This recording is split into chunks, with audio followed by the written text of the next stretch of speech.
Hi everyone, I'm Rincey and this is Rincey Reads. Today I'm going to be doing another weekly reading wrap-up, except last week I didn't do one, but you know, it happens. So I didn't do one last week, like I said, because I just wasn't in the right headspace to do it. My mental health took like a real dive last week. I'm luckily doing better, but my reading also took a significant dive because of all of that. So I was just like, I'm just gonna take the week off.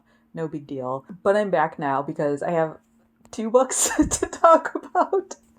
So I figured I would just talk about that and then talk about like kind of my current status of reading and plans and whatnot, since we're kind of also at the end of the month. So the first book I have to talk about is Witchmark by C.L. Polk. This is a fantasy book that takes place in this kind of like Edwardian England, but not Edwardian England sort of world. You are following this character named Miles Singer, who, when the story first starts off, you realize is a doctor or a psychiatrist, and he is also someone who has the ability of magic, and magic in this world is not like outlawed, but it's definitely looked down upon. Like, witches are not considered to be good things or good people, and so it's a thing that he hides from everyone around him. He came from a really well-off family and he ran away from them, decided to join the army. He fought in this major war that basically felt like, to me, World War One. And then while he was kind of there, he used his magical abilities to help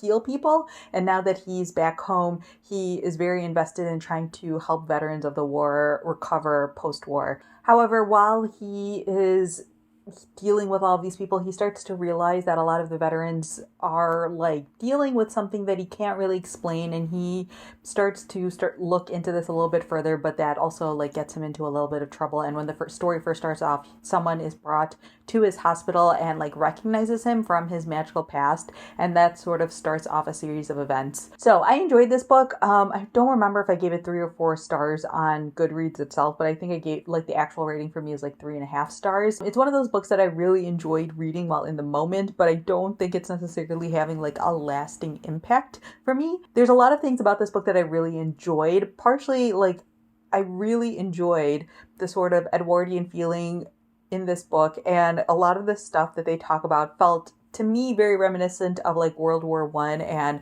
the effects of World War One on soldiers and things along those lines. I don't know if that's necessarily the specific war that C.L. Polk was trying to reference or not. I didn't really look too much into it, but that's just what I had in my head the entire time. But I will say that this is a very like low fantasy book. So there were multiple times while reading this book where I kept forgetting that it technically is taking place in a fantasy world and not just in the UK, because it feels very much just like the UK, but everything is just named differently, and the events are slightly different because, again, they're dealing with these magical wars or dealing with wars with these lands that don't exist. And part of me like was reading this book, and I feel like I would get like thrown off a little bit every time they would name a specific place or something specific about the war, because it would remind me that it's taking place in a fantasy world, and part of me just wishes it took place in the UK and they just had a UK with fantasy elements woven into it. It is kind of like a lighter book,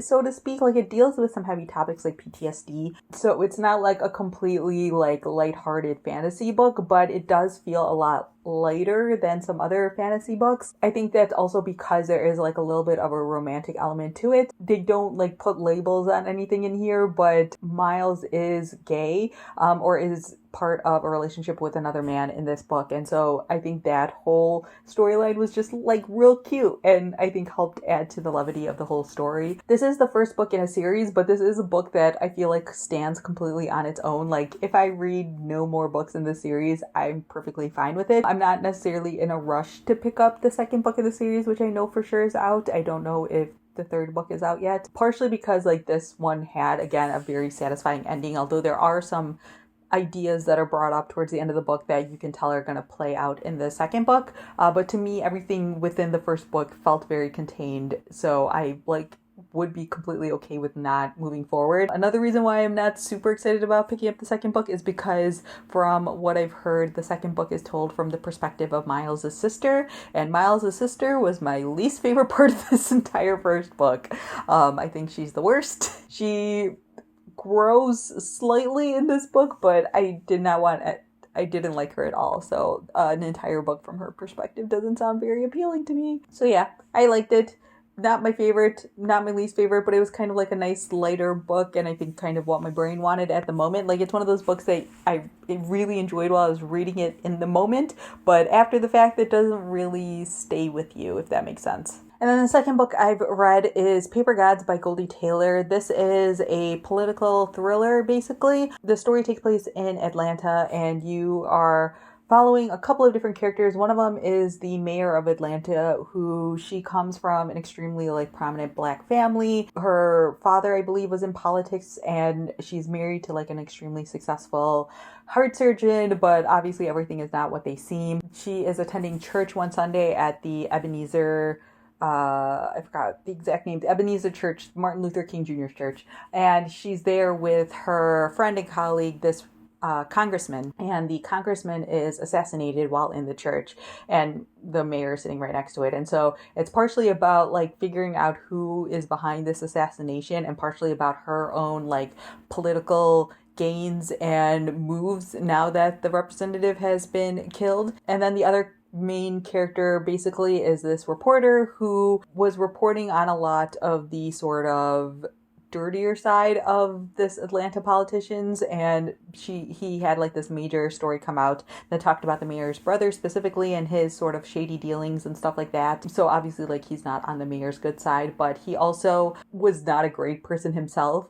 He was cheating on his wife, things along those lines, and one day he was like out with another woman when he got into a major car accident. He had been drinking, and so a lot of people attributed it to his drinking, but he like claims that his brakes were cut, and he thinks that the mayor was behind that whole situation as well. So he's like kind of looking into everything that's going on with the mayor, while also like kind of looking into what happened with this congressman's assassination. So this is one of those books that, again, it's a very fun book. The politics and the conspiracies and all that stuff run real deep. I had a little bit of a hard time keeping track of everything, but I also, again, wasn't in the best mental state last week, so I think part of it is on me. But this is like a solid 3-star book. It's fast-paced, it's kind of fun for the summer, but is it a book that I think you should necessarily like run out and definitely get? No. If you have some time to kill and access to it through your library, like I know the audiobook is available on Hoopla.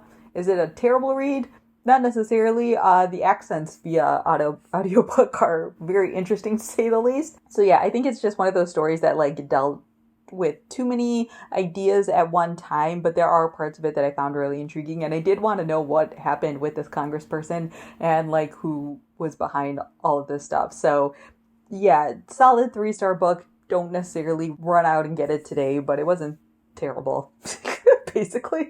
So yeah, like I said, that's basically all I've read so far. I'm recording this a little bit early. I'm recording this on Wednesday as opposed to Thursday, and I have a couple of days off this week, so I'm hoping to get some reading done, but no guarantees really anymore. I can tell I'm like getting really just like worn out and burnt out a little bit, so I'm gonna try to finish the Frederick Douglass biography, but I know I'm not gonna finish it by the end of the month unless I do some like serious power listening over the next day or so. But I'm on like chapter 26, and I think there's 31 chapters plus an epilogue. So my goal is to finish it by the end of the weekend if possible, but I'm not gonna like push myself too hard to finish it. Also, I'm not going to be reading Anna Karenina in August. That was like one of my summer goals, but I can just tell my brain is tired of big books at the moment, and I need to give it a break. Whether that break is for a couple of weeks or that break is, you know, for a couple of months, I'm not sure. I definitely own Anna Karenina and want to read it eventually, but I can just tell like my brain is not in the space to ingest a Russian novel, so